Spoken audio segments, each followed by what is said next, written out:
Welcome to Inglorious Banters. This is episode 6, believe it or not. We are going to be talking about the recent CANCON convention and getting started in Warmaster. The title for the episode today is Masters of the Warniverse, because we're very Warmastery focused at the moment. Joining me on microphones today is Andrew. Hello, everybody. And Mitch. Hi, guys. How you going? And we're going to have a bit of a ramble about what we've been doing hobby-wise, some different interest points that we've got, and then we'll get stuck into some detailed Warmaster information. Gentlemen, what have we been doing? A lot of hobby. A lot of hobby trying to get stuff done for our 365 challenge, but you guys have been smashing out some stuff here and there as well. How much time have you got left on your challenge? As of recording date today, I've got 15 days. But I'm No pressure. No pressure, but I'm actually probably only about 3 days from getting it done at the moment. That's excellent. So got some basing to do and a few details here and there. And should be done. Very, very happy to see you nearly done, Mitch. It's only taken all year to get this one finished up. But that's great. Yeah. It's like testing the water for a jacuzzi, where you're like, all right, what's my actual average hobby output for a year? And then you can, and then try to beat that record. Try to beat that record. Stuck under a pile of, well, not newspapers, but just sprue, just like piles and piles of it. Yeah. Use the Seymour test, and you're doing fine. Andrew, what's been topmost in your hobby action recently? Still bolt action. So finishing off the Airborne boys. I've got 2 or 3 squads left, and then I am done. I had a little sidetrack into some vehicles, which was fantastic. Obviously took some effort off the, let's not build any more Greyhounds, please. But I took a bit of the focus off the infantry. So returning to that, I've got a few more that are still coming from a combat company order, and then they're all done. Excellent. Very nice. Have you found, since you've played a game or two now, and you've had more time to really get to grips with the rules, has it changed what you wanted to be in the collection? No. So thankfully for me, I had a pretty set goal of what I wanted to do. Even after playing the games, I found that even within kind of the restrictions I've picked, still got enough flexibility to get around most things. There's an AT gun that will be fired very shortly if it doesn't actually hit a tank and be replaced by the bazooka team, which destroyed 2 vehicles in the last game. Yeah, I think you do have to fire the AT gun for it to hit tanks anyway. Well, look, it killed more infantry than it did vehicles, so that gives you an idea. Using the small explosive template was more effective than shooting it already injured panzers. It's whatever works, right? Yeah. If it does the job. Improvised explosive, boys. Yeah. Any explosive port in a storm. Mitch, what's been top of your hobby desk recently? So the Gerbies Jäger for the 365 challenge, getting that finished off. I did get a Schwimmen wagon that I've got to get built, thanks to Andrew from our from the Secret Santa that we've done over the Christmas period with all of our friends. It's a Jeep. It goes in water. It's a Schwimmen wagon. Yeah. Love the German naming. Good weather for Schwimmen. Yeah. So I've got that still to build. It's one of the Rubicon kits. So I've got actually my super glue has finally decided to give up the ghost. So it's like thick as hell now. So I've got to go through and get some new stuff to do it because it's that ABS plastic. You can't just use normal plastic glue. No. So I've got that to get finished off. But yeah, apart from that, looking at other game systems because I have a real problem with focus, like a really bad one. As we like to tell, you have a strength in multi-focusing. I don't know if multi-focusing is the way to put it. I'm just trying to big you up, man. Yeah. our catch cry of this year for Mitch is stay on target. Stay on target. Yeah. So don't turn off that targeting computer. So because otherwise, I'm just going to end up working on something or buy a rule set for something or and go, yeah, this is really cool. Let's get into this, and then just put everything else to the side. Yeah. But yeah, apart from that, looking at some Stargrave, some of the miniatures I already have. Thankfully, already got a bunch of miniatures for Star Wars. So looking at doing up a warband essentially for that. My ship's that. So super cool. Yeah. Apart from that, not much else. Just the usual, bumming around, looking at different games, trying to not to get distracted. Which is always difficult. Excellent.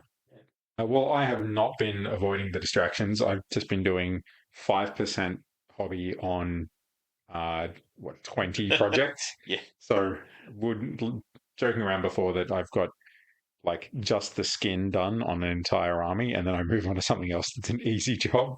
So I've been trying to get through my Night Goblins for the old world, which I'm having a lot of fun losing with. And I've just ordered some extra orcs and some tougher stuff for the collection because I've been playing Night Goblins for a long time. And they're fun for their unpredictability, but I'm really looking forward to getting some bigger, beefier units on the table. Yeah. But I promised myself that I will not start fielding all the other exciting stuff until I've won at least one game with the Night Goblins. And considering I was tabled by turn 3 in my last game, well, I wasn't tabled. There were 2 fanatics were still spinning on the board, but everything else was dead or fled. They can still do it. It was so bad. But well done, Lee, for absolutely taking apart my Night Goblins army with his son Ethan. They smashed me. But I've been doing that. I've been doing some Warmaster painting for a commission. I've still been working on my French for the Colmar Pocket campaign with you, and been building up my Fallschirmjäger for the themed list against Andrew. And then lucky me and lucky Andrew, our Fjord Serpents Kickstarter's arrived about 2 days ago, and I've built almost all of mine already. They're in like separate parts for easy painting, but I've been binge watching the Vikings series, playing Valhalla, Assassin's Creed to get myself right in that hobby focused niche.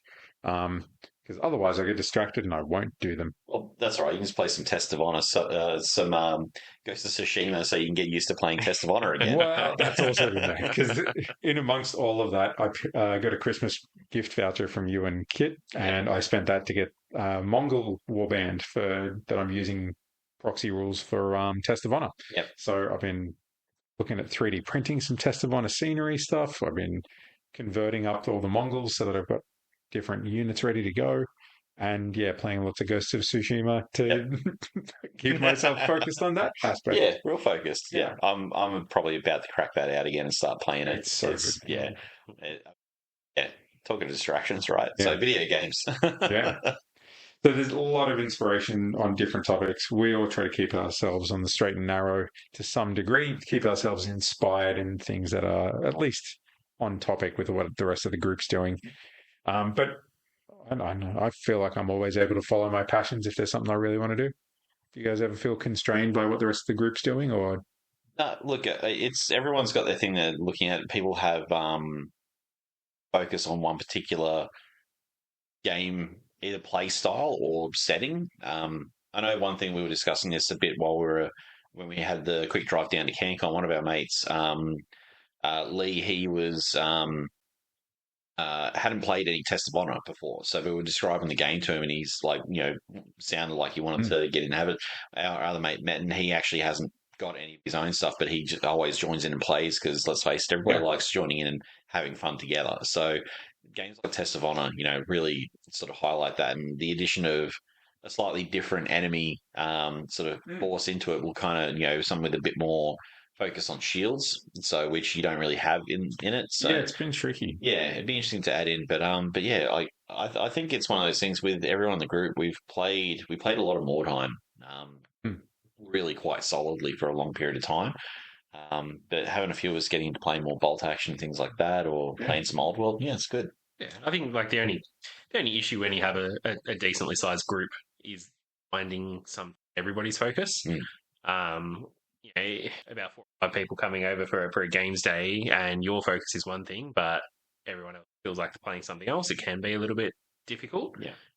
But as Mitch said, I think the best thing about a lot of the games that we play is, you can just pick up a set of dice. You control those 3 units. I'll control the rest of my army. Let's just have some fun. Which makes it a lot better.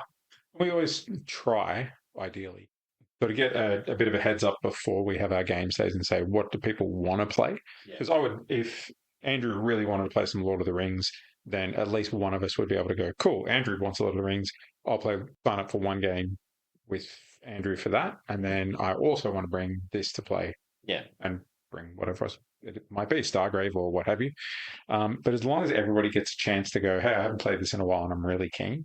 Yeah, we're not always going to turn up and play just our choice of games, but some of our group members need to definitely take up a bit more space and say what they want to play, just to make sure that they don't feel left behind.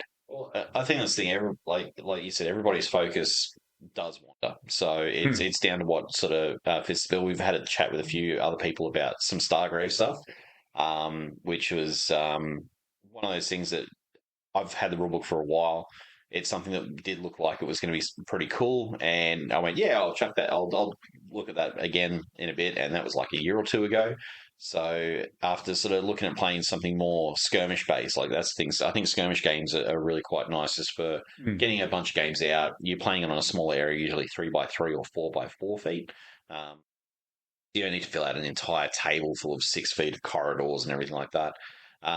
But up a group of people playing that game, brain to play with, because miniatures, especially for miniatures agnostic games like a lot of the Joe McCullough games, you can just kind of run with whatever you want. So we're looking using Star Wars figures for it. So I was having a chat with Metten today while we were at the gardens, with our kids. They're off having a wander around and play. So having a chat with him. He's got a bunch of miniatures that he wants to use from 40k. So, and I'm sure we've got a few other guys as well that want to use some of that 40k miniatures they had lying around too. And that's it.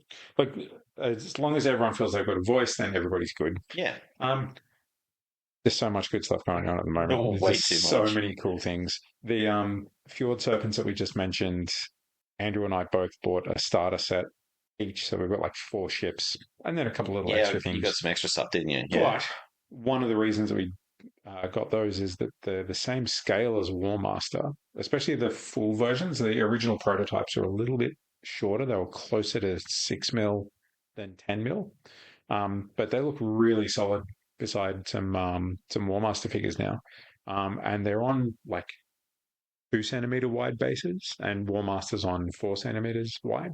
So we're going to 3D print up some base expanders that basically are like a little pew. You plug in your 2 bases beside, and then we've got an entire Norse force ready to roll. Nice. Berserkers and herdsmen and archers and stuff. Nothing like a cheeky double play. Yeah. We're going to have a look at some werewolves from our mate Andrew over at Slave to Gaming, because he's got a whole bunch of 10mm and 15mm stuff in his range, which we'll talk about when we get into CanCon a bit in a minute as well. But yeah, loads of variety on our painting tables at the moment. Yeah, very much so. There's some stuff that we're got and we've sort of finally dragging out to paint. So, or it's something that, updating a few sort of classic miniatures we might have come across. Yeah, excellent. Well, we might get ready and move over to discussing CanCon. So CanCon, it's one of Australia's biggest wargaming conventions. Anywhere really. So it's one of the big ones for the world as well. So held over the long weekend over Australia Day. So it has a ton of stalls, ton of tournaments. For those people that haven't sort of heard about it, or have only heard it in passing, that's pretty much what it is. A massive gaming convention for people to come and check it out. There's buy, swap, sell. A lot of retailers, little independent little retailers that do. There's actually a lot more art and craft stuff that's actually kind of like people doing cosplay and LARPing stuff. Lots of supplies for cosplaying, supplies for it was LARPing. actually really cool to see the amount of D&D dice as well. Oh, yeah. It's, all those little side industries that like kind of like the version of like nerdy cottage industries where someone goes, I'm going to hand cast my own dice and sell them. Yeah. And that's their home business. Yeah. That's an entire scene there. There was people selling like just 3D printed accessories for gaming, like dice towers, dice trays, custom foam things, just anything that can help you in your hobby, or just is of interest to people. You've got to buy a piss helmet from somewhere to wear to your bolt action tournament. And there's places there for it. Yeah. It was really quite amazing to go. Like every year, it's amazing to go to. Like I don't go and play in it anymore because I used to, but it is. It's for those people that might listen internationally. It's set in the ACT. That's the Canberra is our nation's capital city. It's in the middle of nowhere in basically a bowl. Look, it likes to think it's our capital city. Yeah. Just quietly existing in a field saying it's important. Yeah, it's important. And, Sorry, Canberra. A bit of background, for nothing against people in Canberra, but it's a bit of background. Sydney and Melbourne, sort of the two other major cities that actually arguably have more people living in them, couldn't agree which one was going to be the capital, so they just built something halfway between the two of them. But they built it inland, which means it's hot. So in summer, it's boiling hot. In winter, it's freezing cold. Yeah. It thankfully wasn't too hot of a day, though. It was quite survivable. Yeah, it was. And survivable is a stretch. It was very humid. It's being part of a lot of the different Facebook groups and social groups. I was getting warnings that morning that were saying stuff like, "Watch out, gentlemen! The air conditioner's off in the entire Fitzroy Pavilion, so bring water and deodorant, and God help us all." And which is great because you need those reminders because everyone's so focused on finishing painting in the 5 minutes before a tournament starts, before you leave the hotel. So we took down 4 of the people from our gaming group, so the 3 of us and then one of our mates, Lee. Did the car ride down. Thank you, Andrew. Yes, thank you for driving. And just talked hobby and trash talk the whole way down, and literally made fun of Mitch for like rattling off how was it 30 different game systems that I've been thinking about. Mm-hmm. That's not including the one that the first place we went into, the first room we went into. There's a guy with a game that was Brandy game. He was plugging. It was like Spitfires and Messerschmitts. Like it was like Blood Red Skies, but like on larger scale with like more dials and stuff. And I was like, it's pretty cool. Yeah, Mitch was that iconic meme with the boyfriend and girlfriend walking away and the guy looking back.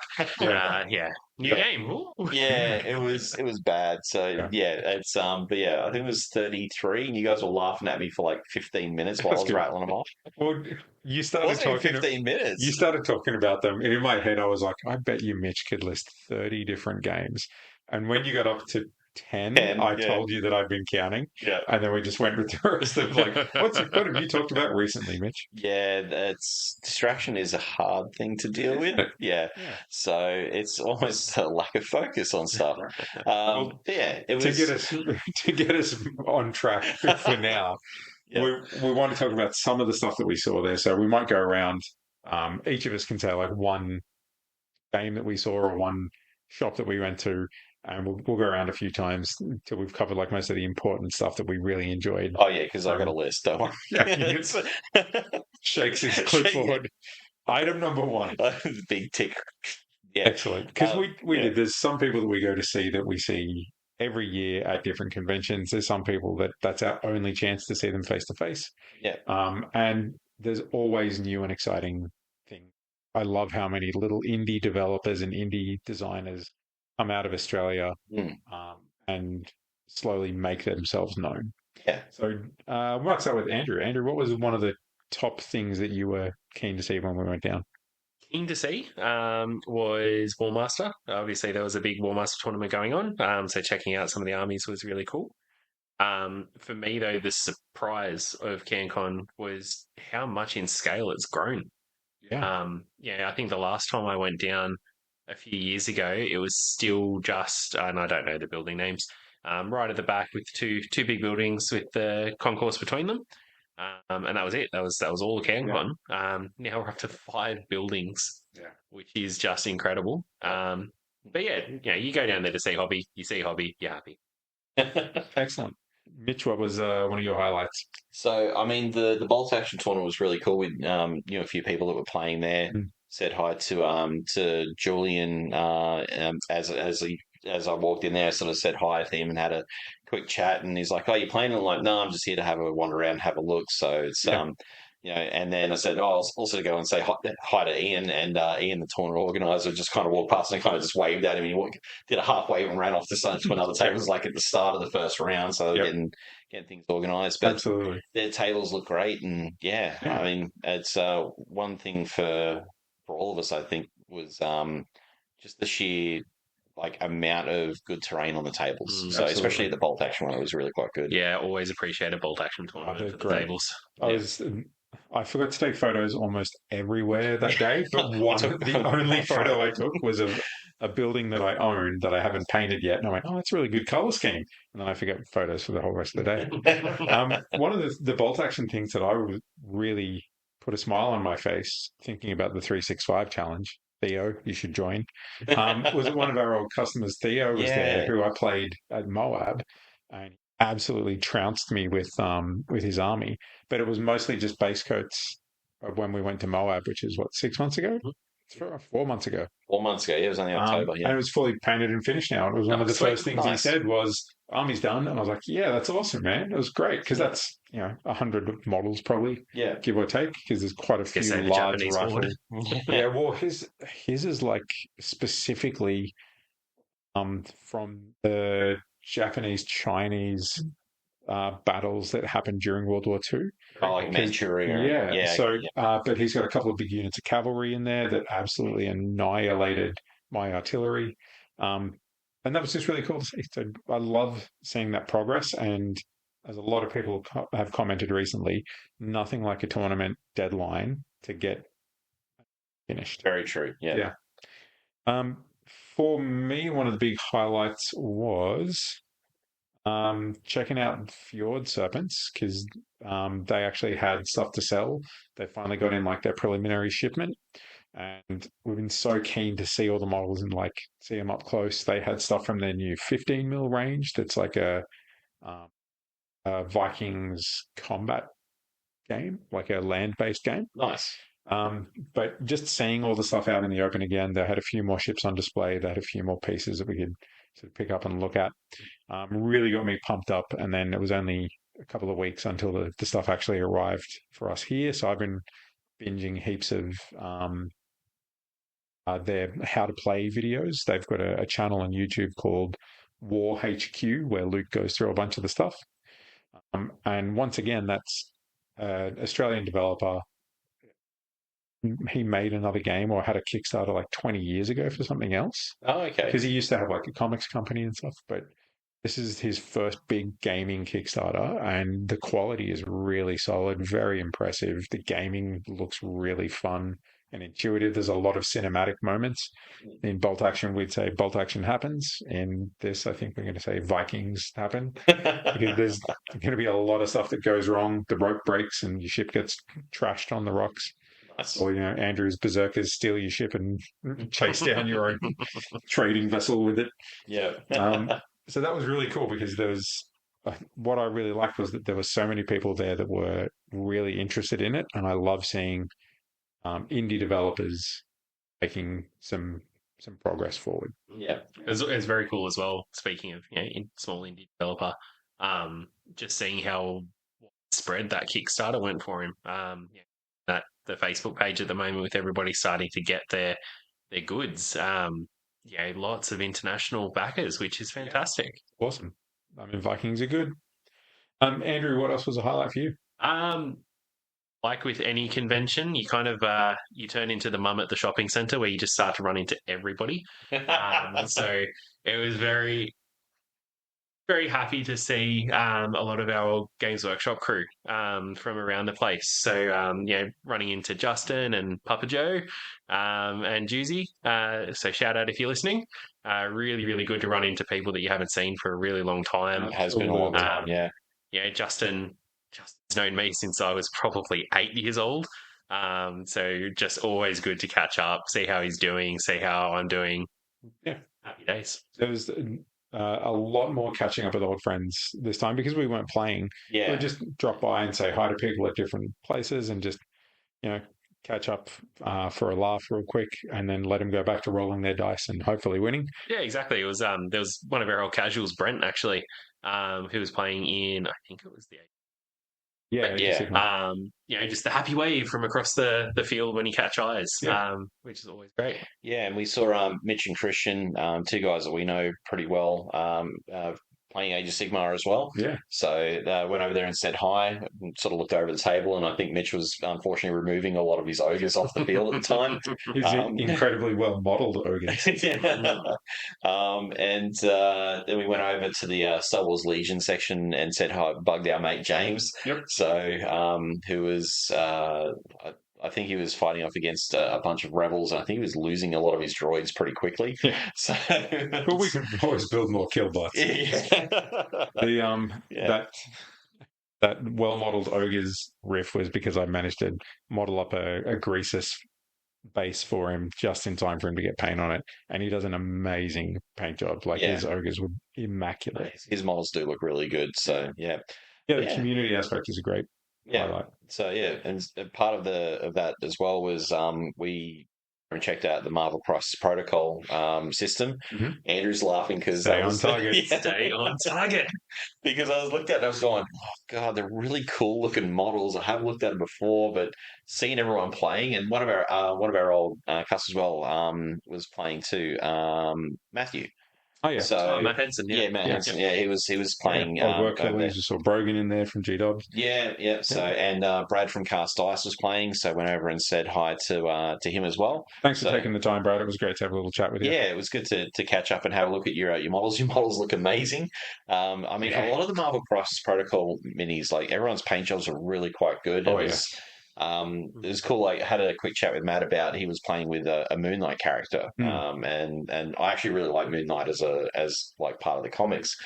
And the guy who was playing against was like, "Oh, you got to go through and get a roll, see who it is, whether it's one of his alter egos, like his split personalities." Yeah. And I'm like, "Oh, is that actually a rule in the game?" And he's like, "Yeah, you just roll the dice and you see if you get it." I'm like, "That is cool. Like that's part of the comic books." He wakes up, he doesn't know who he is, like whether he's Mark or any of the other guys. So it was really cool. And yeah, that got me really quite distracted. So of course, having a chat with some of the guys about it and looking at all the stuff. But yeah, so it was cool to check out those guys. They like, again, you do just see people wandering about. Say hi to them. So yeah, a few other guys as well. Russ, that's in on the 365 challenge. He was there, having a look around at stuff, and just a bunch of different people really. Yeah. No, it's great. That's awesome because there will be people from all across Australia will make the trip for. Especially if they're playing in tournaments, they'll make the trip. Yeah. But some people, like one of my highlights was the buy, swap, and sell. Well, not swap, it's just the buy second-hand place. Yeah. Because there is an amazing range of stuff there. And someone ahead of us in the queue picked up $1,000 worth of stuff. Yeah. And we were like talking about like, man, $1,000, geez. But you could go in to a retailer and drop $1,000 to get order the stuff. Well, and if you wanted to get an entire army, like 2,000 point 40k army and some dice and some paints to do it all, you could put $1,000 on a single army these days. Quite easily, right? Yeah. And for some people, they go, you know what? I save up my hobby dollars, I go to CanCon and I buy everything at secondhand price. And then you go to whatever retailers have the stuff that you can't get secondhand and you pick up your other supplies. Yeah. And that's really cool. Like that would be an amazing trip home, just being like, I've got bags on bags of like hidden gold. And just reveling in it. So the buy swap was the secondhand store was really cool. I was completely overwhelmed by all the different options and had to pull myself back. So many people in there grabbing stuff. It was really hot in there. It was way hotter than I thought it was going to be. But we even went in after the early, it's run by the guys who run Moab, the Sutherland Shire Gamers. They handle the secondhand store there, and they do a fantastic job of keeping everything moving, have everything sorted. It's just really well done the way they do it. So. The early tickets to go in and check it out. A couple of guys from my work that live in Canberra went in there to have a wander around and grab a few things. We waited till it was free from about 11:30 onwards. The line was like 800 meters long just to go in that first session. You walked in there, it was just filled with people already going through. Lots of cool bits and pieces. And for me, there wasn't a lot of stuff that I sort of found that I needed to grab, but. everyone But else it's kind of grabbed always it. worth the look, right? It is. Well, there's that chance you could find exactly what you need, right? 100%, like the extra order dice for bolt action. Yeah. I found it. Yeah, I found a box and I was like, oh, extra order dice. So I've already got plenty. I'll mention to the other guys just in case. And as soon as I mentioned it, you guys like off like a shot trying to find them. It's great because you got like the Velociraptor hobby crew where you spread out amongst like all of the tall grass that is all the other hobbyists, and then every now and then someone pops up like and like calls you over to something that's good for your collection. That coughing noise. Yeah. Bird calls, remember? Yeah, bird calls. Yeah. So Andrew got a lot of great stuff for his bolt action force. I picked up another bunch of Orc and Goblin stuff for my my greenskins, which was awesome. I think some of our mates just Lee found a whole bunch of good stuff for his bolt action. Yeah. And it was just solid as always. Oh, yeah, saw Sam as well. So we met up with Sam Drayden as well. He was wandering around. He sort of saw us, and then we ended up seeing him again over at the buy swap sell, going through stuff. So yeah, look, it's a matter of finding what sort of is going to suit what you need. Like, there's a lot of board games, a lot of really cool looking miniatures, a lot of really old school stuff as well. But I even had to dig through the books to see if I could find any like Frostgrave or Stargrave books and things like that. So one year our buddy James came over and he was like, "Look at this, Tim," and showed me this board game that he'd got, and he was like, it was $10 because of what it was, like $150, $200 on release kind of thing, but it was $10 secondhand. He's like, I only want it for the coins because it had actual metal coins as tokens. And he's like, I'm throwing everything else away. But $10 for that many coins, I can use those for a million different games. Yeah. Okay. I'm sure it's in that room at his place, just in the pile. in the crawl space in the ceiling right now. Yeah. But yeah, look, the Vice Swap was a big factor for me. Anybody else got any highlight locations or new things that popped up? I mean, the amount of support for different, like not necessarily for individual games, but just for gaming in general. There's a couple of places that we had a bit of a look at that had some pretty decent stuff. So there's a place called Polymath Tabletop. So I've seen it before at CANCON, I think it was last year.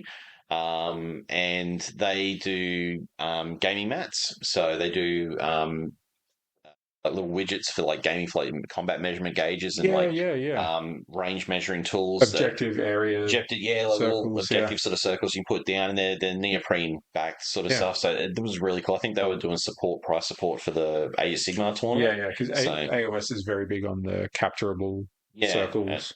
So it was really cool to see them, because I've got one of their little widget tools. I actually give out a widget tool as a that has on the back a QR code to take to their website. So so I've got one of those at home from last year. I was like, I'll go back and check them out. They got some cool mats that will work well for gaming, for like skirmish style gaming. So they do. Don't quote me on this, but I think they actually do a Blood Bowl mat as well. Cool. So that was one thing also that we saw. Blood Bowl tournament. Blood Bowl tournament going on. So excellent. But so they were really cool. Yeah. Plenty of other bits and pieces like that. Really nice. Talking to a few different vendors about some of the stuff they got coming out. It's good. Andrew, anything else? Just shout out to Medbury Miniatures. Fantastic quality stuff and super friendly. I think I went there twice. Had a good chat with them. Always just happy to see people, and cheap, good, fantastic minis. Also do STLs if you want to do 3D printing. Yeah. Look, one that we've mentioned previously from Moab was Slave to Gaming. I love a lot of their little 10mm stuff, especially for Warmaster, even though it's a bit bigger. All their gravestones and like little campfires and things are really good. And we had a bit of a chat with Andrew there, especially about the Machine and Krieger range, which I made the terrible mistake of looking into just to work out what I was like. What's the appeal for this? I want to know a bit more about it. Do I get to say stay on target now? Definitely stay on target. No, that's Mitch's goals. And that was pretty cool because, like, I went just when I was killing time on the school holidays here. I went through all the miniatures that they've got for it, and I was like, where does this thing come from? Because it's like a really old, like late 80s Japanese creator where he's like mashing together different model kits to make like a post-apocalyptic sci-fi universe. Yeah. And the big twisty thing about it is that it's set in Australia because humanity leaves the planet because we've stuffed it up so much, nuclear war and all that.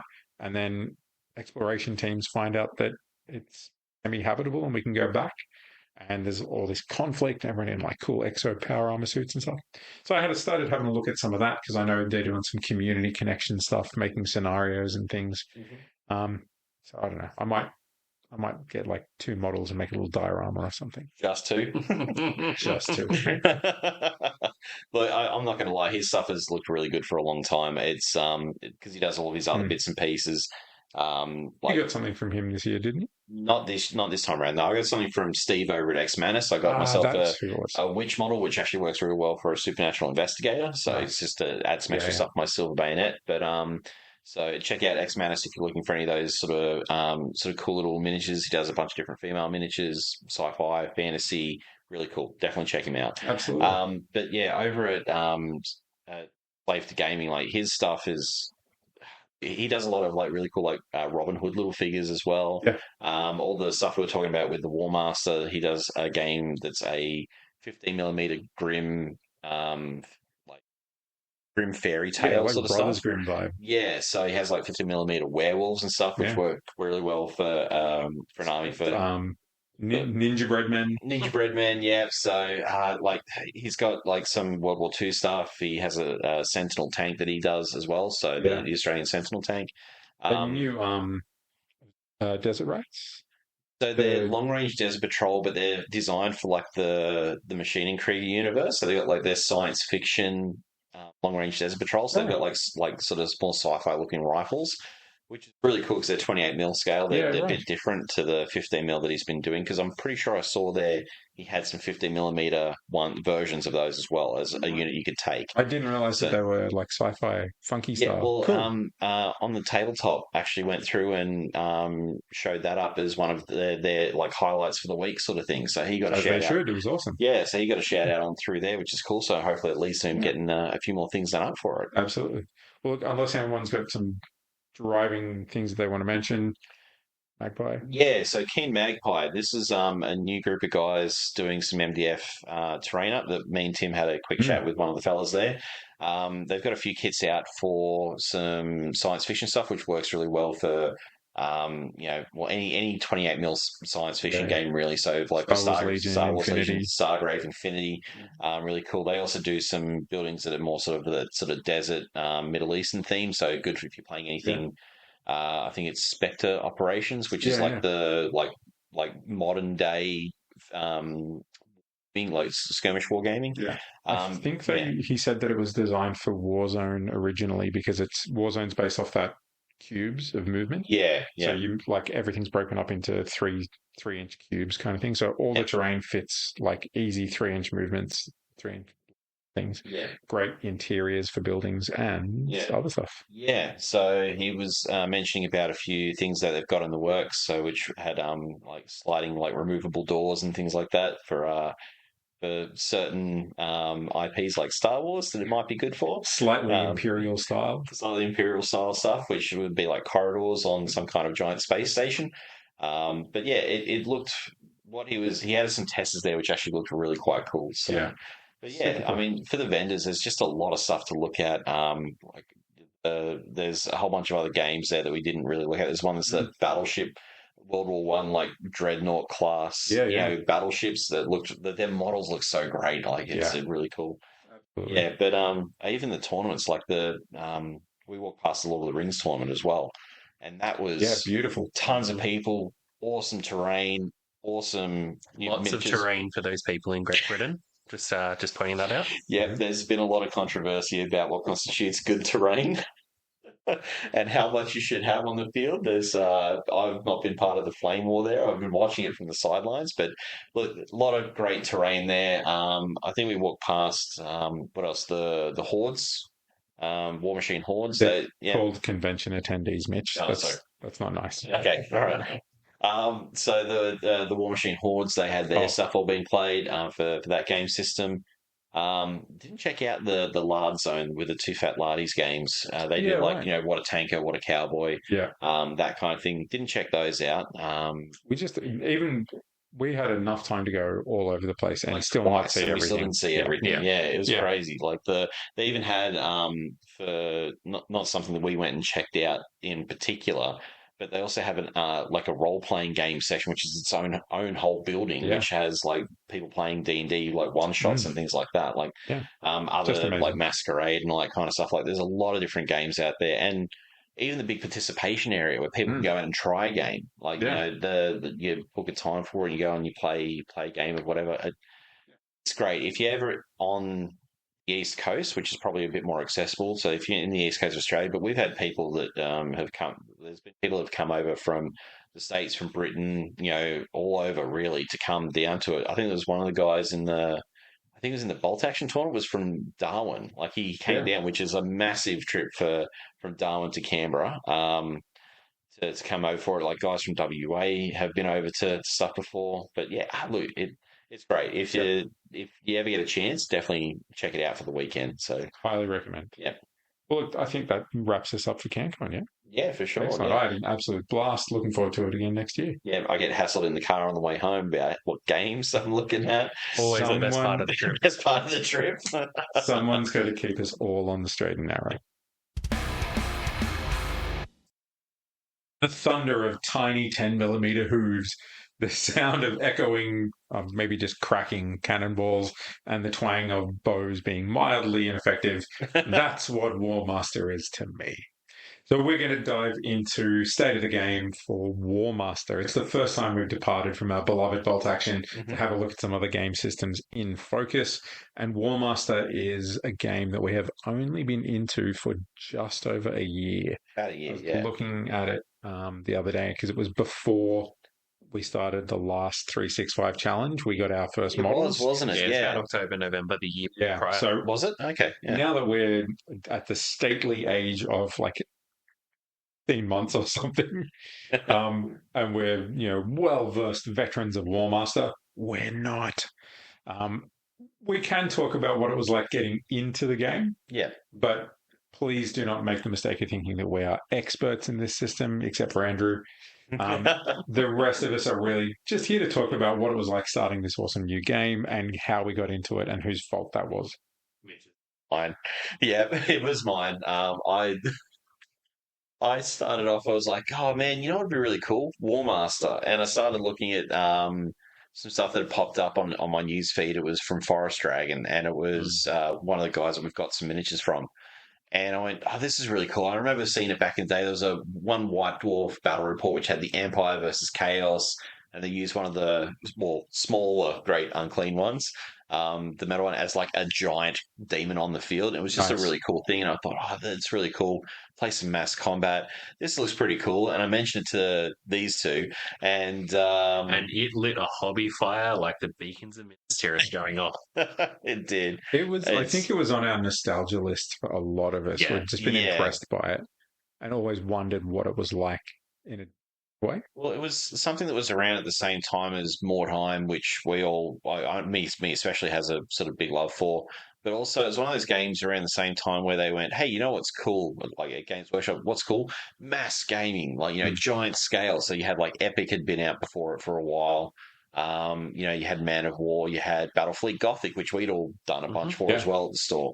Back when we were working at Games Workshop, we used to have like a hobby night. We started cracking out some of those games. But Warmaster was one that was like, yeah, it's metal figures. They're hard to get now at the time we were trying to do it. So it was, when I saw this, it was a case of, you know what, really do want to try and get into this. So, yeah. Yeah, exactly. And I mean, look, the wonderful world of 3D printers at the moment, it lends to a very, very easy to get into it. There are so many fantastic sculptors out there. Mitch mentioned Forest Dragon. We've got probably the majority of our miniatures from there. He does some fantastic army deals on the STLs. Yep. Which kind of dovetails into the other reasons that we got into it, which I'll circle back to in a minute. But other places like Mini Rat and Greenskin Minis and Kylo. Excellent Minis does some pretty fantastic STLs as well, for some unique Empire and Bretonian units. But just very, very accessible. They print extremely quickly. Obviously, as the Hobby Cracks printer supplier of the group, for me, it's pretty fantastic. I can smash out a 2,000 point Warmaster army in roughly 1 to 2 prints, and given the height of them being a 10mm scale, you're looking at about an hour and a half to 2 hours per print. Very impressive work. Yeah, and it's just compared to obviously like the 28mm scale, I just printed some dwarves for Mitch, and that was about a 4-hour print. Thank you, Andrew. And that was for one unit. So the level of effort between the two is just phenomenal. But also makes it really accessible. I can give you that 2K army pretty much in a single day's worth of printing. Yeah. Why I've got 3 armies. That's right, and more to come. No, I'm good. I'm good. I swear. So we've got like a little run list of different things we want to talk about. For getting started in Warmaster, Mitch had things that were inspiring him for when he brought it up. I was just like, who wants to get into this? I was just like, you know what? Always wanted to. My old original boss, Tim, was really big into Warmaster, but nobody else in the store played it. And he used to talk about it being like the best system, his favorite system. And so I was always intrigued as to what made that different from just playing Warhammer with 10mm scale minis. You have 20 guys on a base instead of 1. And that was a difference that I was really keen to investigate and find out about. Was there anything that was a big driving factor for the two of you? So for me, it was very much a nostalgia thing. So I'd always wanted to have that scale from seeing the miniatures. But then a big part of that was the accessibility and the price that was available for it. You look at the Forest Dragon packs, for example, you're looking at about $120 for an army pack, which is everything you need, characters, all the basic units, everything to start an army. And then if you want some visible variety in the army, there's also kind of elite units that just look a little bit different. That price, that accessibility factor makes it very, very easy to get into, especially if you know someone who's got a 3D printer.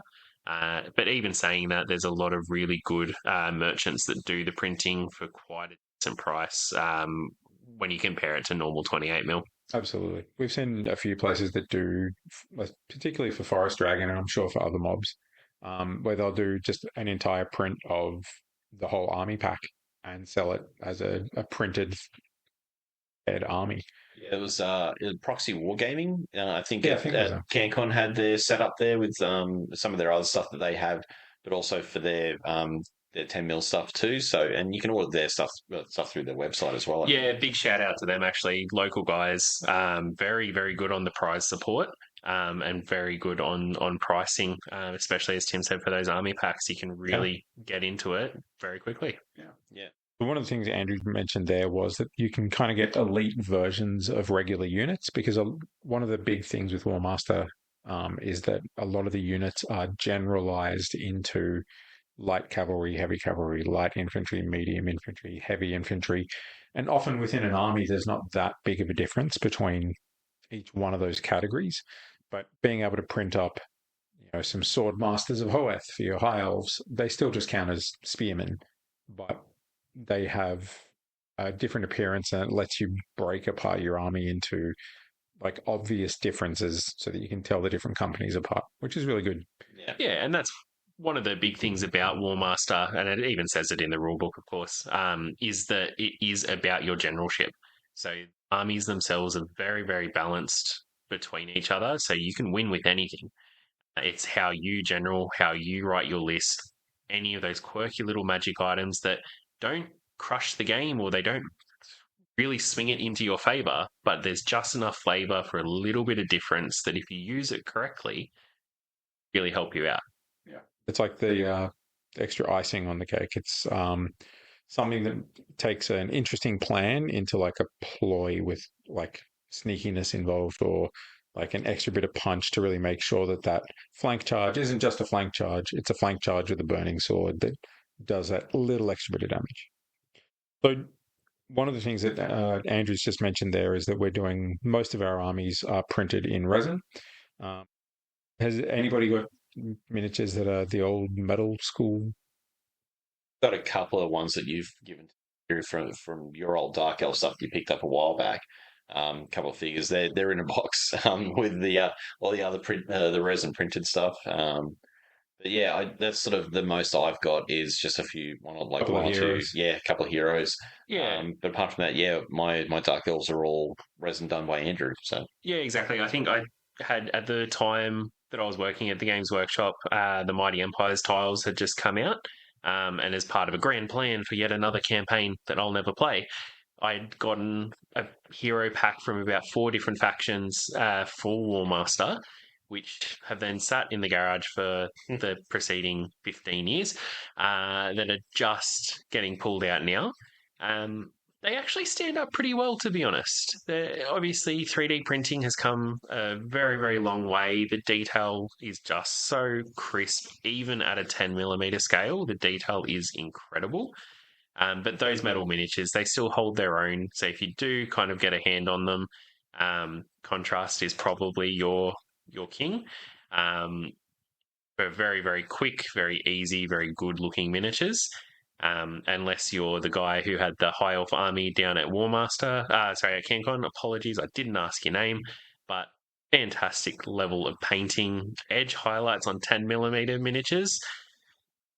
Incredible. He had better painted 10mm figures than my 28mm High Elves 100%. back in the day. Literally, like better highlights on white on 10mm than I'd put effort into on. And some of the most ridiculous banners that I've seen at that scale.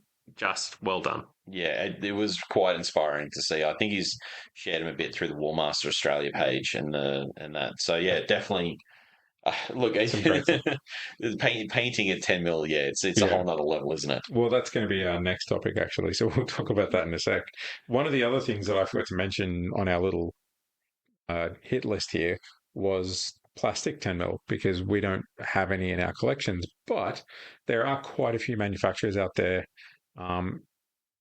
especially recently, that have been getting back into 10mm, and I think Wargames Atlantic especially has been doing.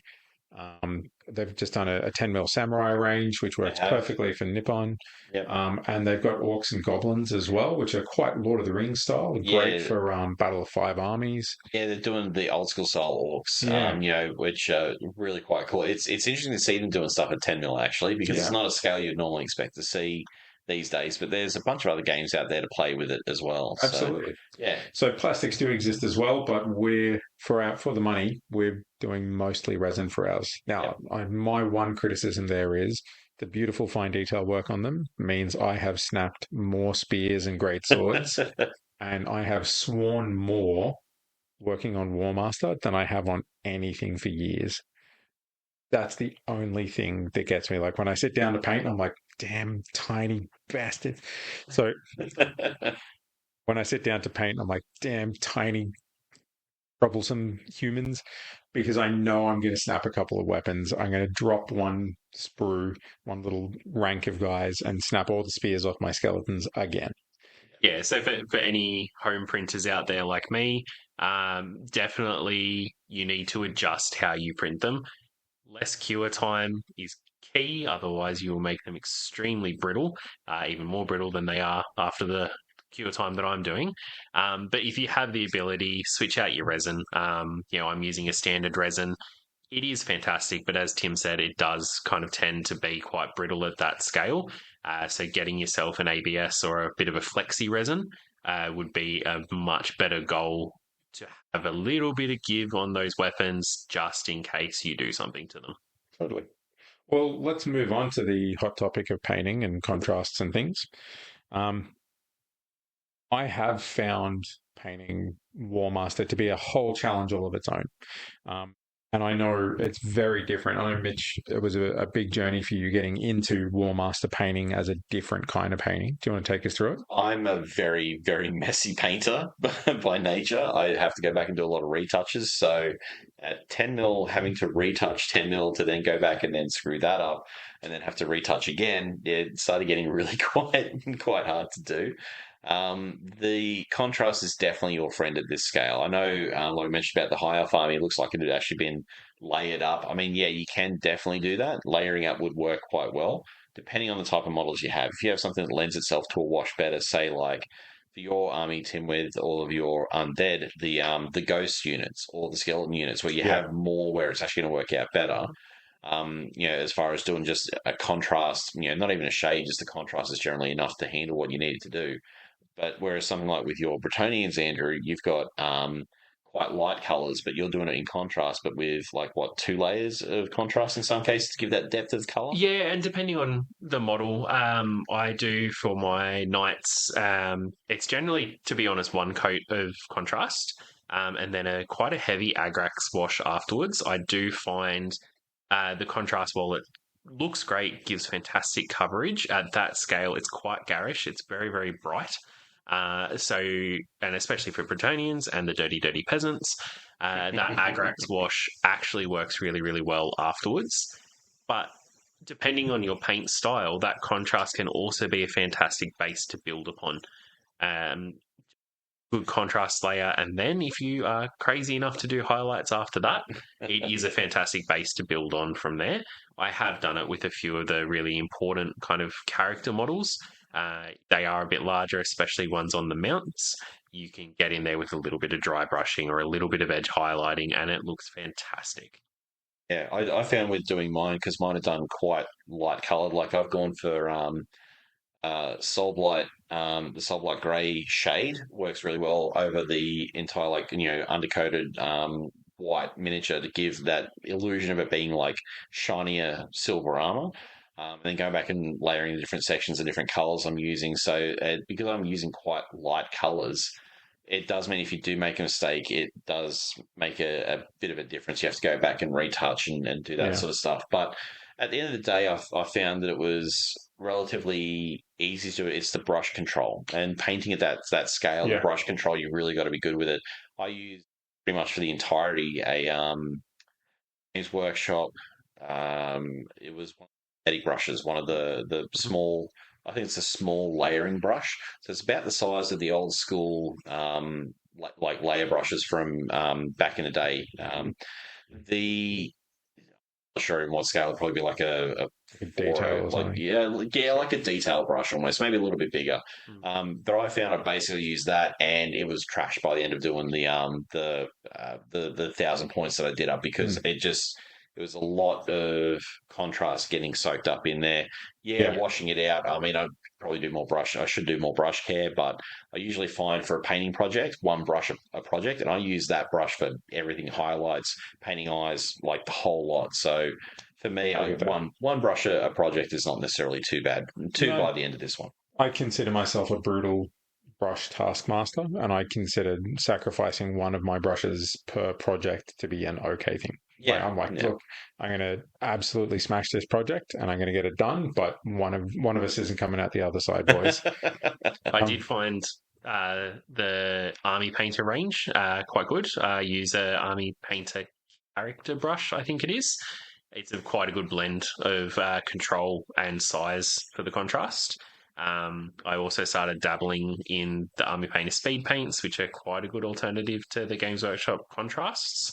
They've just done a metallics range in their 2.0 batch, which is really, really good, and really good at that scale, just flowing in and getting metallic contrast. Yeah, nice. Look, for those listening from home, Andrew's focus is Empire and Bretonian. So when he's talking about his different schemes, for Mitch's, it's the Dark Elves. Dark Elves at the moment. What's your main colours on your scheme? It's black and it's Eldari Emerald. It's like a teal kind of green. It's that with some gold trim. Snakebite leather actually works really well for gold trim. So and Agaros Dunes as well. Those two are a good sort of mix between them. So a lot black, the light grey, sort of light grey armor and the teal color. But yeah, so like I said, it's a lot of touching up here and there, doing that sort of stuff. And Tim, you've got, well, like I mentioned, you got your undead, but you've also got other ones. Yeah, look, the undead proved to be so daunting from the volume of miniatures that were needed. Um, Sometimes they're really easy. Like most of the skeletons is literally skeleton horde contrast paint over a base, and then pick out like weapons and armor. But unfortunately, the beautiful levels of detail that are on these miniatures, there's like tufts of hair on the skeletons. Some of them still have scraps of cloth and clothing. They've still got their belts on. Like they'll have one sandal and one shin guard per guy. And that was just heaps. And especially the zombies, because they're all civilians. They're not wearing uniform clothes. Yeah. I started painting them and went, look, I need there's loads of just like regular serving people, like household staff, like bakers and chambermaids and things. And eventually I was just like, no, you know what? Half of these guys are going to be in the back rank. They're going to get a much lower paint job than the ones in the front. And I'm going to make sure that I don't care if everyone in the same stand has the same colored hair, because I was using 28 mil logic, which is don't have everybody in one rank all have orange hair. That'll look weird. Yeah. Don't care. I'm putting down literally 1,000 bodies when I play a 2,000 point game. Like it's 1,000 zombies, and I need to change my painting approach to let me finish in that scale. That's something really hard that for me to let go of, is that, because I'm so used to painting 28 mil scale. I've painted some visitor figures a while back, like 54 mil scale. But moving over to this, I was like, I've set up a little jig, just like a base with some cork sort of stacked on top of it and a paddle pop stick. Yeah. So I could put three of the individual stands, that the way they come as the STL files and the prints. Just put three of those on there so I could get to the front and the back. But I painted everything front and back on all of it. And then I went, well, this is stupid. Why did I do this? Because I put it together and I've gone, can't see half that detail on the shields. I painted all those shields for but for me, it's the completion. I know I've done it, but no one else is going to look at it and go, you didn't paint that part. Yeah. So, and if they do, they can get stuff. One of the things that I realized, I think it was when I was doing some orcs and all of it was majority green skin, and there were slave orcs from Chaos Dwarves. So they've just got manacles, and some of them have shirts and some of them have pants. I was picking out all their boots in a dark brown, and then realized that all my basing material is going to cover most of them up to about the knee anyway.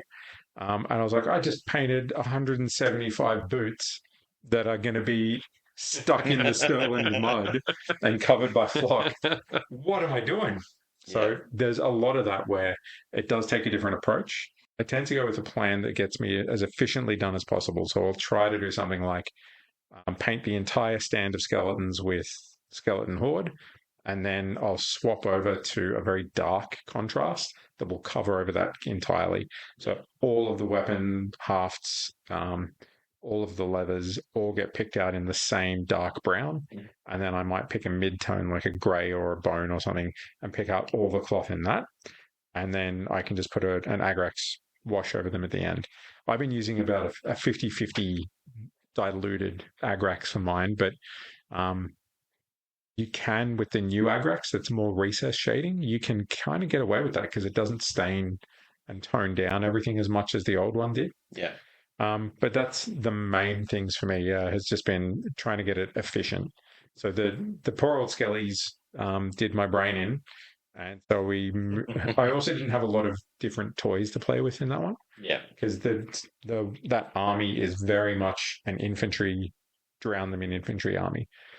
So we changed over and did a Chaos Dwarf army. So I'd have some artillery and some ranged units and some different light cavalry and fast cavalry. Yeah. And especially, look, it also comes to how you're building the army as well. Like for your vampires, Tim, you actually decided to not do vampires. So it's built all around Heinrich Kemmler as a necromancer. So inherently, that also took out some options for you, which have limited it. So really, you kind of build your own dream with Warmaster, which is fantastic. You build it how you might have envisaged a 28mm army that you either couldn't afford, or maybe you weren't able to paint that color scheme at that level, at that size, but you can quite easily do it at a 10mm scale. Like, I've got more yellow in my Empire and my Bretonians than I would ever have been happy to attempt at 28mm. Yeah. And for me, that's just a huge tick. Look, it's a good point. There's a theory about theming armies, which is you theme it by restriction. And very often I'm happy to have these units removed from my roster because they wouldn't be there in that particular army. But it did make it a very hard learning curve to learn with that many restrictions on what I was fielding. So in future, like now that we've played enough games, I'll happily go back to that army and go, right, what is that going to look like now that I've actually got experience and I can think about where to put the right unit upgrades? Yeah. Because there's some really cool stuff to be had in those themed armies. But when you're talking about Warmaster, you're not talking about a small skirmishy, 1,000 points of Warhammer might be just a White Lines of Trace army. But when you get to Warmaster scale, there's not enough White Lines of Trace to do 1,000 White Lions. That's more than the population of all the White Lions in their hometown. So sometimes you've got to break your mental image of what your army is going to look like, because themes like that tend to be a flavor within your Warmaster army and not the whole thing.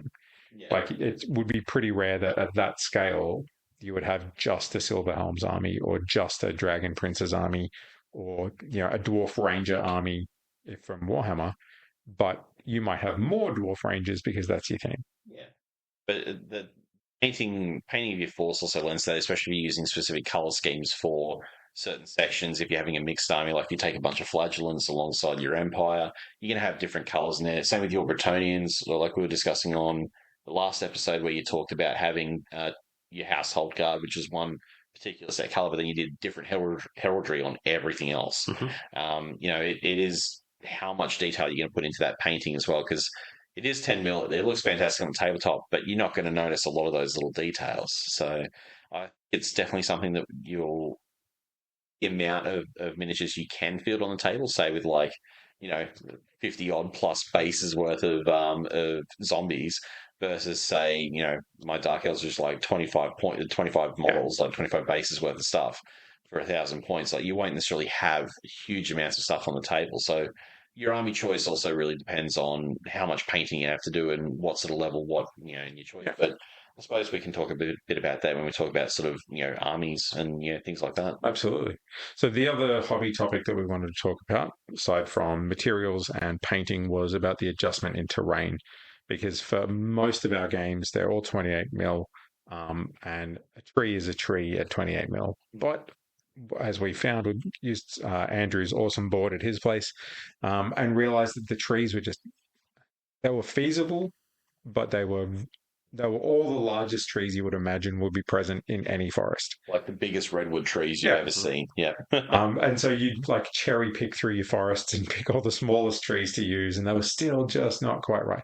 So we've gone through and ordered extra bunches of, 3 centimeter tall trees and stuff like that. And it changes the feeling of the hobby completely. I know Andrew's done a lot of 3D printing for scenery for his board, and it makes a huge difference. It makes it feel like you're there or you're not there, the difference between the right scenery for a game like this. Yeah, definitely. And at that scale too, the biggest adjustment that you need to get used to is the amount of terrain. At a 28mm game, you're talking maybe 6 or 7 pieces of terrain on the battlefield, so that you don't choke it up, you leave room for maneuvering, and it still has the balance between looking good and gameplay. I think I must put down individual pieces of terrain for a game of Warmaster, and I'm talking individual fences as part of that kind of count. But you're setting up a battlefield which encompasses almost an entire village and its outskirts, and still have room for a couple of forests here and there as well. The sheer scale, pardon the pun, is just incredible to look at and incredible to game on. As Tim said, like the immersion factor of playing on a battlefield with that much terrain that doesn't impede the game is huge. Incredible. We're going to talk even more about that immersion later on, but it's hugely impacted by the terrain, by what you bring. And Andrew, your tables are just inspiring to play on. They're so much fun. Really quite fantastic. Have a listen back to our last episode where he talked a bit about the some of the stuff he's built up in for his fortresses and that sort of thing. Yeah, and cheeky plug again, check out the Instagram page. There's a lot of the terrain on there that I've done. So if you want to see how big battlefields look at that scale, head on over. But we might move into gameplay because that's a quite a big topic for us to tackle. So as we were talking about, my old boss, Tim, always talked about it as being like the tactician's game. And certainly, as Andrew has just said, it's very much a game of generalship over army list building. Some games you can win in the army list writing phase, as they say, especially contemporary Games Workshop games, maybe. But it's all about how you apply those different forces that you've put in your list. And certainly in Warmaster, I find that planning and executing your moves is one of the biggest factors. Any thoughts? Yeah, definitely. It is a general's game, and it is all about, as Tim said, the planning. However, as with any dice game, as we like to say, Warmaster happens. Your general decides that he doesn't want to do an order properly, or your hero fails at a critical moment. The whole plan goes astray. I think Tim and I have had multiple games where an entire flank just hasn't moved because that character can't get his plans together. Yeah. And of course that goes with the old adage, your best laid plans don't survive contact with the enemy. But yes, very much a game about how you yourself control your army, the luck of the dice, obviously, army building to an extent, but there's nothing that's game breaking in that phase, which I absolutely love. Yeah, I mean, I've only had the one game we've had, and I found that the ranges on some of the stuff are so much shorter than I'm used to. Like when because you're talking about the grand scale of a 10 mil game of how large the actual field is. So you might only be able to shoot 12 centimeters, and you go, oh, it's not the same, right? It's just not the same as a 12-inch sort of shooting range. Yeah. Because the game is all played in centimeters, being one of those odd games from the late 90s where they went, we'll do stuff in centimeters as well. It does lend itself for that massive scale because, you know, even on a board like your one, Andrew, which is a 6x4 board or 8x4, depending on how big you want to go, you can still have a decent amount played on there because you are playing that centimeter scale. It's really quite nice. Yeah, exactly. And look, as Mitch said though about the scale, if you look at that range, let's say you're looking at a kind of normal 20 centimeter bow range, that's still about 200 meters at that scale that you're working with. So yeah, on first sight it might look small, but you just need to pare it back into the scale that you're playing. Yeah, it's a bit of an adjustment from playing a 28 mil game where you're so used to ranges being like, 6, 12, 24-inch ranges for your weaponry, going down to something so small and with the scale, it's a little bit of adjustment, but it's just occurred to me that for a lot of our listeners, they might not know anything about the differences between Warmaster and a lot of games that are typically played. So I'm just going to touch on it really quick. The big thing in Warmaster is it's still one player has their whole turn and then the other player has their whole turn. But units don't move independently unless they're told what to do by a character. The only time they will is if there's an enemy within like danger close range, like within a certain number of centimeters. I think it's about 15. 20. So if they are, then they're allowed to charge because the leaders there would probably decide we've either got to commit or fall back. So you can always choose if you're close enough to charge an enemy that's there, or you can fall back from it. But if you want to do something spicy, if you want to actually move around to the side and then get a flank charge, that's going to take 2 moves. And that means your general or one of the other heroes has to order them twice to maneuver and then again to charge. And as soon as you fail an order, then that chain of command breaks down and you can't order that unit anymore. And that's where we get the situations that Andrew was talking about, where an entire flank might be forgotten. Maybe it wasn't prioritized because there was a more important charge somewhere else. You make a few tests over there and then the chain of command breaks down. And I had an entire section of Chaos Dwarves that just sat in my deployment zone because I was getting harassed by Bretonnians on every other front, and I had to keep focusing on those guys. And I couldn't spare a hero to go back and order the rest of my troops forward. So that makes it very different from a normal game where everything can act whenever it wants to. And that's a really interesting point, Tim, that is very different from the normal armies, is your characters are not important in the sense of lending a critical attack or a critical magical item or something to your army list. It's that command and control structure. So you are going to want to have more characters in your army than you probably feel is necessary to start with until you get that hang of it. Because as that battle line progresses and things do start to get left behind, you may find yourself in a situation where you have to make a choice for a character to either abandon that back line, which is not going to move forward and no longer going to be of help to you, to move up into that front line to maybe lend an attack or to make sure that those orders go off. Having a few more heroes than you think is necessary is... Absolutely. And the larger the game, the more important it is. Because definitely. As different heroes get taken out, like they're attached to a battalion that gets wiped out or something, then suddenly you've got no one at the front that can issue those orders, and you have to pull up a commander from the back lines and go, right, he's going to move up. And even just as you advance across the field, naturally closing with the enemy, you suddenly realize that you're out of command range of some of your other units, and you can't issue those orders. So very different approach in that way.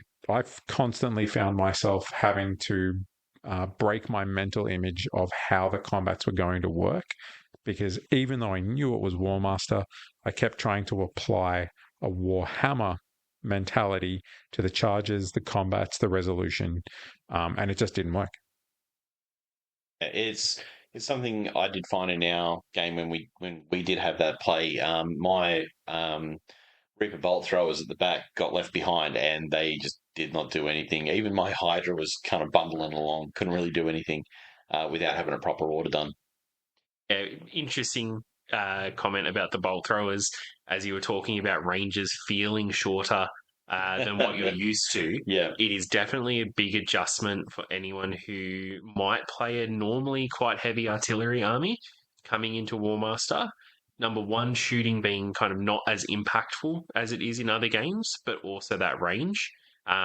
We're finding that a lot, Lee and myself, in our Empire armies now, adjusting to the range of a cannon. You kind of have that instinctive thought where I can park it on the back line and it's just going to pump away for the game. It's not.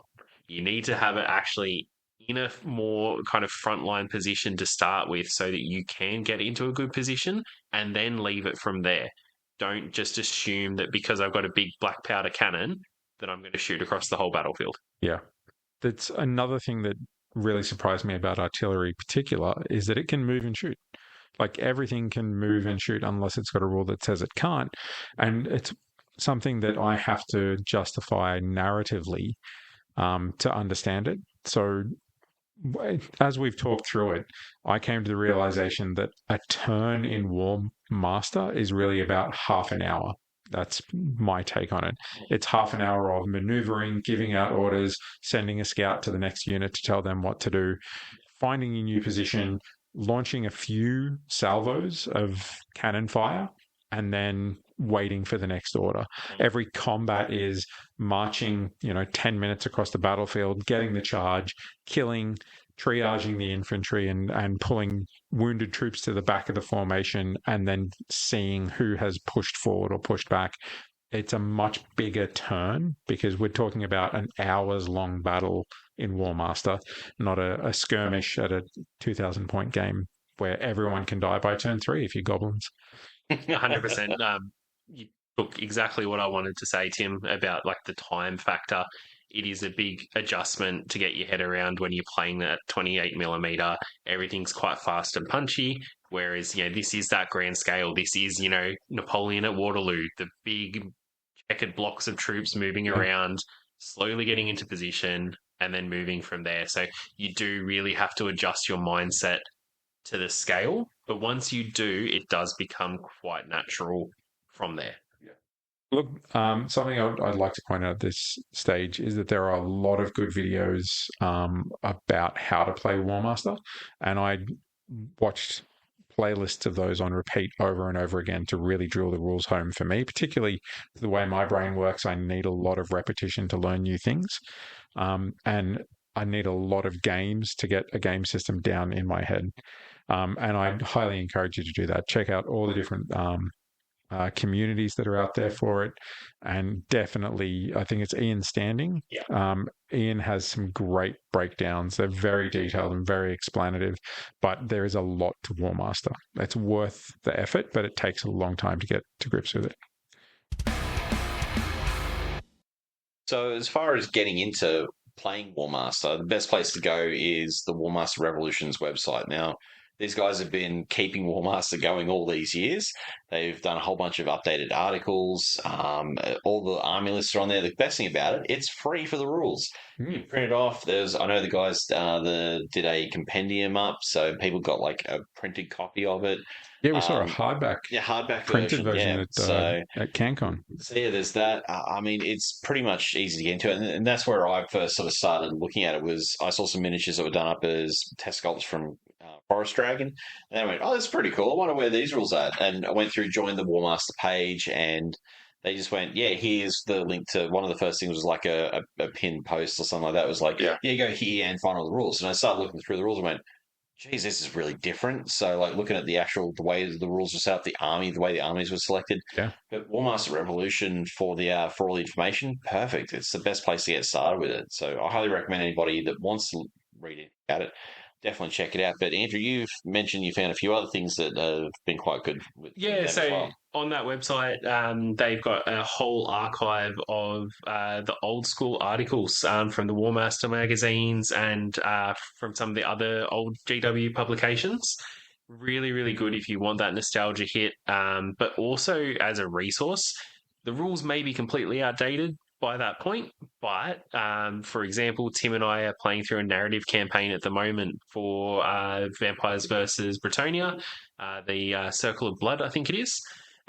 Really, really cool narrative-driven story. You can very easily tweak it now for what the current rules are and what the current units might have changed to be. But also, as Mitch said, joining the Facebook page, it's extremely active. There's the Australian version of it, and there's also the general Warmaster Revolution Facebook page. They've also got an extremely active Discord for those who like joining Discord pages. Really, really good, active, lots of chatting, lots of rules clarifications, lots of links to where you can go to find YouTube videos. As well as that, they've got a fantastic kind of like experimental rules area as well for those who might want to add a bit of extra flavor to their army. One of the guys on there did a great expanded units list, which just adds a couple of those iconic units from the armies into the game. Tim mentioned at the start having a sculpt for Swordmasters of Hoeth, which normally would just be spearmen with a magic item. You could actually take them as Swordmasters of Hoeth if you would like. Granted, experimental rules, so no tournament setting unless it's allowed. But for your homebrew games, really cool to add maybe one punchy little unit. Again, doesn't turn the tide of the battle, but nice little flavour to have something different to just a generic spearman with his magic item. Yeah, and that's what I'm using for the Blackguard miniatures that I've got done off you. I've painted those up, so using the Blackguard rules that come in that experimental set. That extra bit of flavour to it really works out well, because I was looking at it and I'm like, well, it's just a spearman unit with a magic weapon, like a sort of striking or something like that. Great Swords are a great example. I had found some really excellent STLs from excellent miniatures, funnily enough. Normally, again, unit of halberdiers with a magic item, use them as great swords. They've got a really quirky little special rule, apart from some buffed stats about reducing the amount of distance that they fall back. Really great, really lends into that stubborn kind of nature, we never take a step back, great sword action. Nice. It's worth saying that the Warmaster Revolution, which is the rule set we're using now, is a compilation of the original Warmaster rules, the Warhammer Ancients, the 10 mil game. It was like a historical version, and then community changes. And they have a full committee where they put forward changes, they test them for a year, decide if they're going to remain experimental. It's really well done, and like it's probably the most professional community that I've seen for a long time. So really well thought out. Yeah, and keeping the game alive is such a huge thing. You do pay the money to get a book printed out and bound. You can pretty much guarantee that it will last for a minimum of a year or longer. Yeah. The actual rule book itself hasn't seen an update for a couple of years because they've got it at a point where it's pretty much nailed, to be honest. Yeah. There's little tweaks here and there that we could keep going, but where to stop. The Army book had an update this year, which was quite small. So even if you do have it printed, just having maybe a post-it note with the small tweak that was put in will get you through. It's not like you need to reprint the entire book. You might just get away with a page of errata for these changes happened in the latest 0.05 update. Yeah, it's not having to have like 5-6 pages worth of erratas and then a whole bunch of FAQs as well as whole new written army list.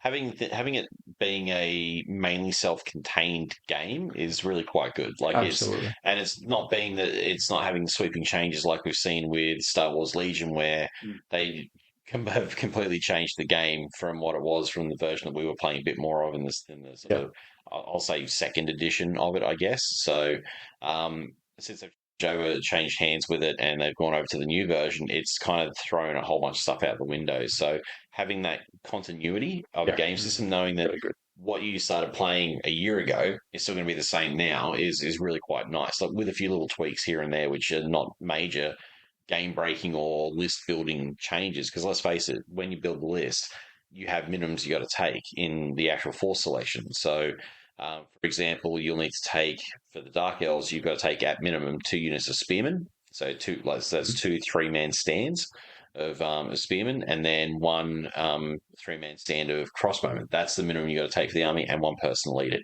Everything after that point is up to yourself. So it's down to, with the other armies, as to what you take in it as the minimums. I said, halberdiers for the exactly. For your empire. And look, a lot of it is that kind of 2-to-1 thing. 2 melee, 1 ranged unit is the base. Unless it's Bretonnians, which for me, I've also got knights as a compulsory.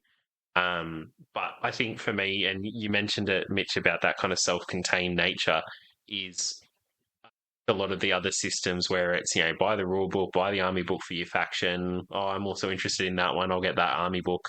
You start to build a kind of library for the game. 2 books, the rule book and all of the armies in 1 army book. Again, that kind of goes back to the kind of simple nature of the army lists where they basically fit on 1 page and then a page of special rules or magic. Makes it very, very easy to get into, but also to explore other armies because all of the rules are there for you at no cost. Yeah, exactly. And another thing that's been really handy for me, and I'm sure for you guys as well, is the Warmaster app. It's a list building app, but it also helps you tally points throughout battles and things as well. It's really good, very detailed. You can click on every unit and see what they can do. You can click on all the items and see what they do, because all of the special rules are like a 3-line paragraph at best for almost everything. And that app also free on your Google or Store. Search for WM Companion. As Tim said, little indie. One guy has made this. It's really good. It gets semi-frequent updates, but it's also at a point where it doesn't really need updates, to be honest. Doesn't need them because it's just so consistent. Yeah. But look, that's the big things that we wanted to talk about gameplay-wise was how do you access the rules, which we've just said. What's the community like? They're rad. They're super cool. A Very lot of support. inviting. Yeah. The game system, like particularly the difference between grand tactics and ground tactics, is the way I like to think of it, is very different, and it's a very fun challenge for a lot of gamers to get your head around that new scale of thinking, and just breaking your own mindset so that you can actually make those changes. Yeah, it is something that all had a bit of that learning curve when we've been playing. It's just it is quite different. Like the world that it's set in, you do have that sort of massive scale, massive castles to go through and take down. You know, all your big creatures aren't so necessarily as gigantic as you would have in 28 mil. But you can take a squad of them. Yeah, in some cases you can take squads of your big critters. But it is, you're right, that sort of grand tactics versus ground tactics. Like on the actual battlefield, it all works very differently if you're playing those figures in a 28 mil setting. Definitely something that's been quite a thing. The environment, the world that it's in, being that Warhammer Fantasy environment, is something that we all know really quite well. Yeah. So it's something we've played with for a lot of years, and that's the cool thing about Warmaster. It is set in the Warhammer, well, I suppose now it would be called the old world, but it was just what Warhammer was for us back then. So Absolutely. Well, that's our next topic to dive into, really, is the setting and the immersion. And one of the biggest things and the most frequent things that I've heard said about the game from our group was it just looks so cool. Like, it is a spectacle to see two armies with literally like 1,000 undead versus 500 peasants and Bretonians meeting on the field. Huge blocks of troops wheeling for position and superiority, and sweeping through a forest, around a mountain range. The scale of it is absolutely awesome to see. Yeah, definitely. Yeah, there is. I know, kind of pumping myself up, but looking at 2,000 points of fully painted Bretonians with random heraldry on the majority of the army, blocks of peasants, blocks of household guard, the just sheer visual spectacle of it is incredible. And how it even scales with the board and the terrain is fantastic. Yeah, you're still playing on a 6x4 board, but the presence of the army on that board is so different to what you would expect from your normal kind of 28 mil game. Yeah, at 28 mil, you're playing your 2,000 point game. Your battle line probably, to be honest, stretches the majority of the width of that 6 foot. Depending on how you do your deployments and your own tactics, etc. How many goblins or skaven you have on exactly. the field? How many hordes? How many massive hordes of troops? Yeah. Yeah, but then you put that at a 10 millimeter level, and you are sitting there going, well, I have my left flank, I have my center flank divisions, I have my right flank. I might even have more than that depending on the scale or the size. Entire reserve. Exactly, brigades. a whole reserve line. Like, that's just something you would never do at 28 mil. But then the sheer amount of space, though, that's still left on the board to do your maneuvering and outflanking your enemy, you actually have flanks. You need to protect them. You need to, watch where your opponent is moving. It's not just, okay, my line is charging straight towards your line, and we're not really going to do much else because we don't have room to do much else. This is just huge tactics, actual generalship, real world tactics. Look at some old medieval battles and see how things were done. You can actually fully apply that so long as your commands go well. But again, that's also kind of the things that happened in those battles where flanks might not move forward, or a subtle bribe here stops someone from doing something.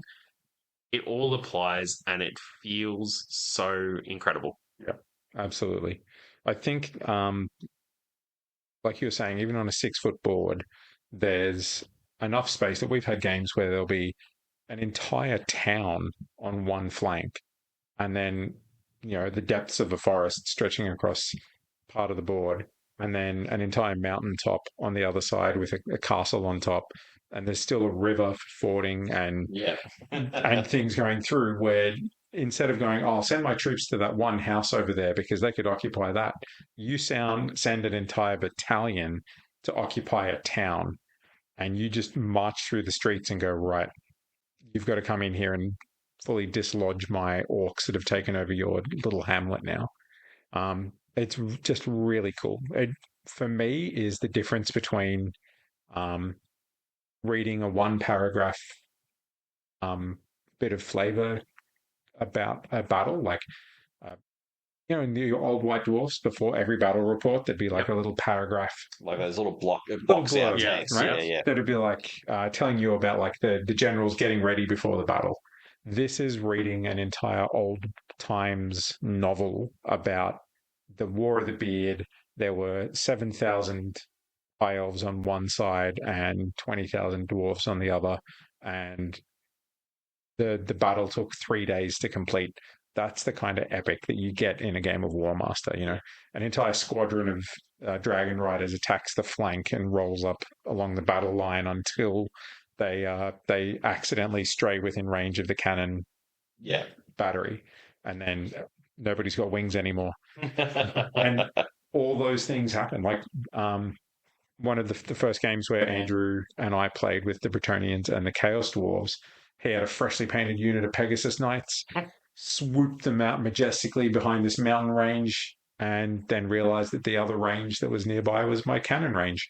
And Hellstorm rocket batteries, or whatever the Chaos Dwarf ones are called, just a couple of bolt throwers and a rocket battery just managed to wipe them all out because they're a small unit. And you suddenly go, oh, wow, I've actually got to be aware of if I'm in artillery range, if I've covered my flank properly, if I'm, swooping out from behind the mountains and behind a forest so I can't be seen. Yeah, and just because you can move 100 centimeters with a flyer doesn't mean you should move 100 centimeters with a flyer.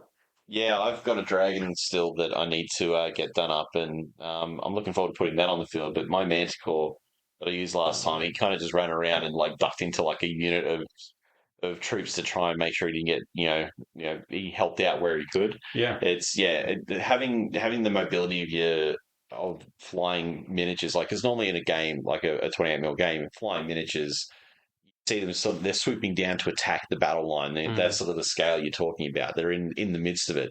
But in this, they're flying from one end, like you said, like one flank to the other to go through and help shore it up, or order the troops over there because they needed bolstering, whatever it might be. Yeah, and it's so much more important that someone with good leadership flew to that flank. It's not about the +2 attacks that he puts on a unit that he joins when he gets there. It's about the fact that he flew over there, slapped one of the cavalry captains around the head and told them what to do. Yeah. And, got that flank moving again. Yeah. And one thing that I will say that sometimes it disappoints me, but it's, again, getting used to the scale that the battles are representing, is the game can kind of end at a point where you might not actually be satisfied with it being the end of the battle.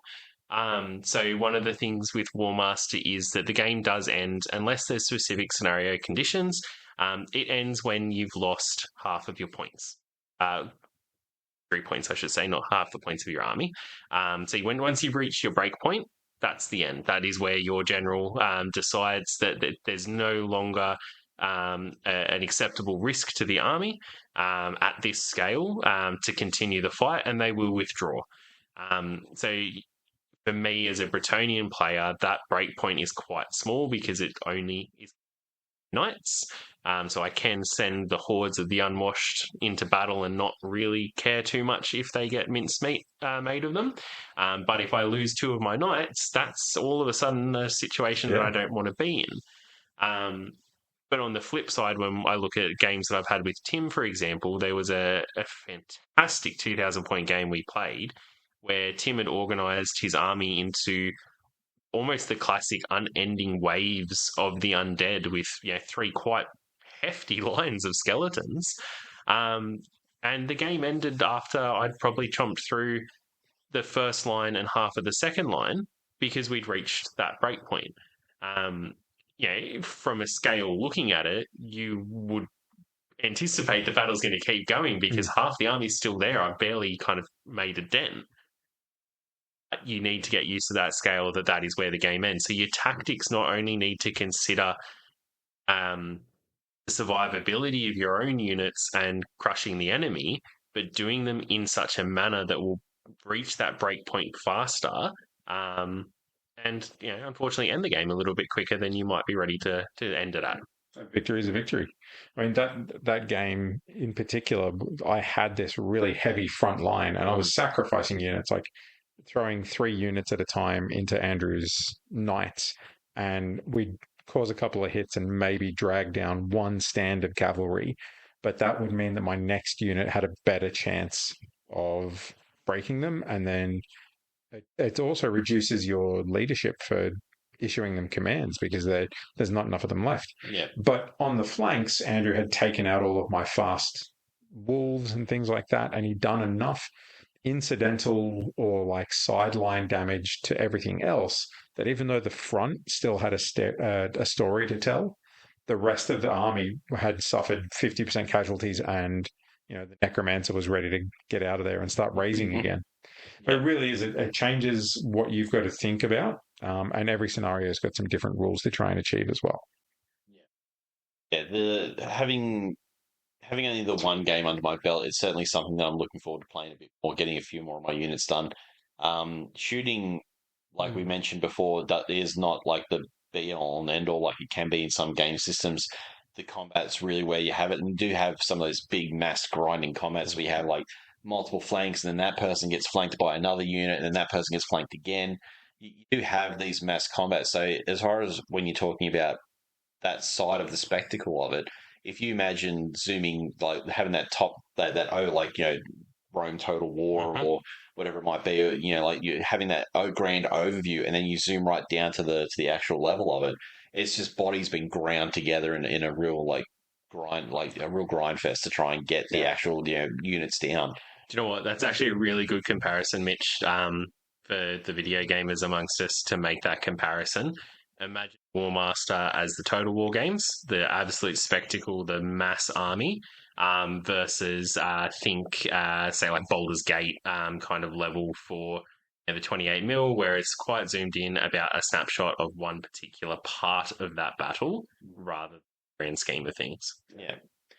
Yeah, and I think there's a lot of artwork out there that lends itself to this sort of thing. Like you see in some of the old artwork from the old like Storm of Chaos book, where you have like the 2 guys fighting, like duking it out, Archeon and Voltan. Bolton, thank you. I was going to forget his name for a moment there. Good Empire player that I am. Duking it out on the front cover, and then you look behind, and it's just a sea of men behind it. You know what it is? It's whenever you buy a Warhammer Armies book for your particular faction, it's the cover battle from that book. Yeah. Because the cover battles on those are always much bigger than you actually play in a game of Warhammer. That's what it is, especially the old Skull Pass starter set. You look at that cover, and there's 10,000 goblins with trolls striding through them, sweeping down the hills. There's cannon shots landing amongst the army. That's what you get in Warmaster, and that is why we keep playing Warmaster. Yeah. I mean, other things like TV shows like Kingdom of Heaven, the movie Kingdom of Heaven, probably lends itself quite well when you, for Andrew especially with his Bretonnians, like seeing like the cavalry charges, or like Lord of the Rings, where Theoden's charging down against all the orcs and the Southrons and like the mummics and things like that. It's like that sort of grand sweeping scale. It is certainly something when you see something like that on the screen, you kind of get sort of in awe a bit of the actual scale of it. And absolutely, it comes down to the tabletop as well. Seeing those armies when we went to CanCon the other weekend was like, it was great to see some of those. Like Tomb Kings was just like ranks of skeletons, and like the skull chuckers at the back there for the stone throwers. Just amazing. It looks amazing when you get it down on the tabletop. One of the other movies to mention is the Battle of Five Armies from the Hobbit series. And there was a Games Workshop Battle of Five Armies game, which was basically Warmaster as a boxed game. And a lot of people still use all the stands translate over perfectly from that. So if you can get your hands on those as well, they're plastic Warmaster once again. And they fit really well. Warmaster has definitely found a solid place in our gaming roster. We've mentioned some of the ups and downs of getting started in it, getting changes to your hobby, the painting and things like that. Is there anything else that really stands out to you two blokes that you want to mention about this awesome system? I've waxed on enough about the spectacle, but again, the spectacle. Yep. Just, it looks amazing. The amount of terrain, the story that you can create with a battle that you just can't do at that bigger scale enough, is just, it's why it will always be something that I'm going to keep going back to now. It's funnily enough probably one of the more accessible and easy games to get into playing, as far as an old game system or a dead game system, because plenty of people doing 3D prints. There is books. It's one of those things. It's something, if you want that scale gaming, definitely check it out. Definitely have a look over there at stuff, and look, join the hobby to the communities, because there's a lot of stuff on there. If you need inspiration, check that out, because those guys do some fantastic work. Absolutely, couldn't be happier with it. We'll likely have another Warmaster episode somewhere down the line once we've all got some more games in with some different systems and things. Yep. And if you'd like to hear about different aspects of Warmaster, then let us know, or about any other games that we play or things that we might in the future. So if you want to join in with any of the Warmaster stuff, or even in with our 365 challenge, so they're all doing a hobby, you can always use the hashtag 365minis. So join in. We want to see the work you're doing. If you're going to join in and play some Warmaster, get the local group going, be like me and just be the catalyst that starts this whole thing by going, hey, you know what's really cool looking? This thing, and everybody gets in on it. You could definitely do that. So try and use that hashtag. Let us know what you're working on as well. So jump on our different socials, hit us up. Awesome. And thank you again for having me on the podcast, guys. It was another fantastic one. No, always, mate. Cheers. Awesome. All right. Thanks, everybody. We'll see you next episode. Thanks, guys.